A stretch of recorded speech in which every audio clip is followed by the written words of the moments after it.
اونها بهش دست یافتن و دانشی که اونها گرد آوردن ما نمیتونیم اضافه بکنیم و در حقیقت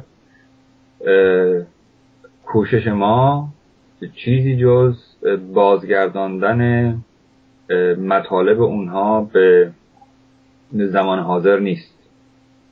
بله. یعنی این نشون دهنده چیه؟ نشون دهنده همون مسئله تباهی که بهتون گفتم.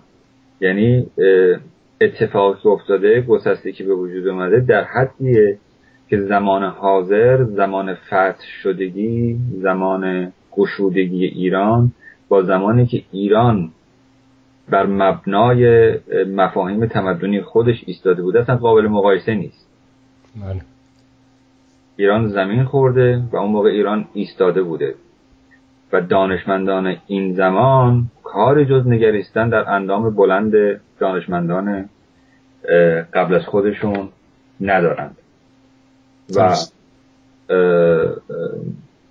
ابن مقفع که در حقیقت پدر نثر عربی هستش و در کنار سیبویه که گرامر زبان عربی رو می نویسه، ابن مقفع یکی از بزرگترین نویسنده های هستش که زبان اصلا نثر عربی رو پایه‌گذاری کرده.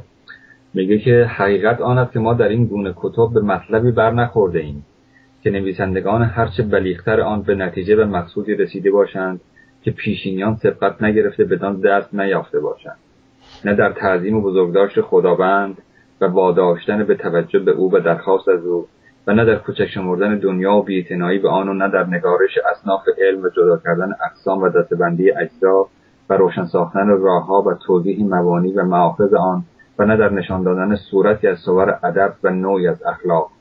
بنابراین چیزی از خرد و کلان امور نمانده است که گوینده‌ای درباره آن سخن بگوید. یعنی در حقیقت زمان خودش رو زمانی می‌داند در کوتاه قدی کامل، زمانی می‌داند در بیچیزی، زمانی می‌داند در نداری و زمانی که تباهی محض هستش. خب این نشون دهنده چیه؟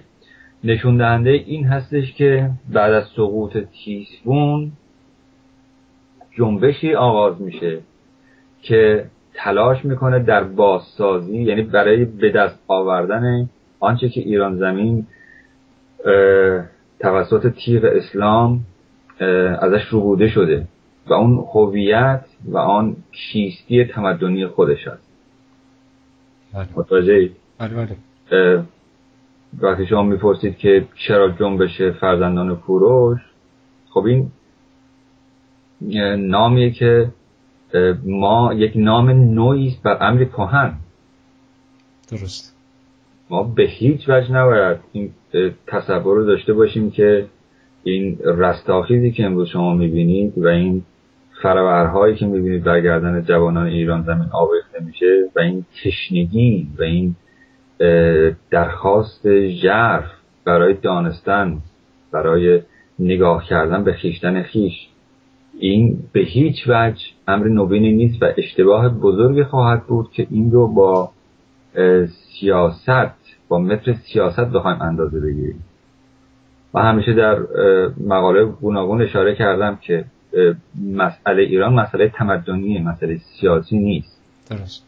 زمین لرزه هایی که ما در سطح میبینیم، در بخش سیاسی، در پهنه سیاست میبینیم،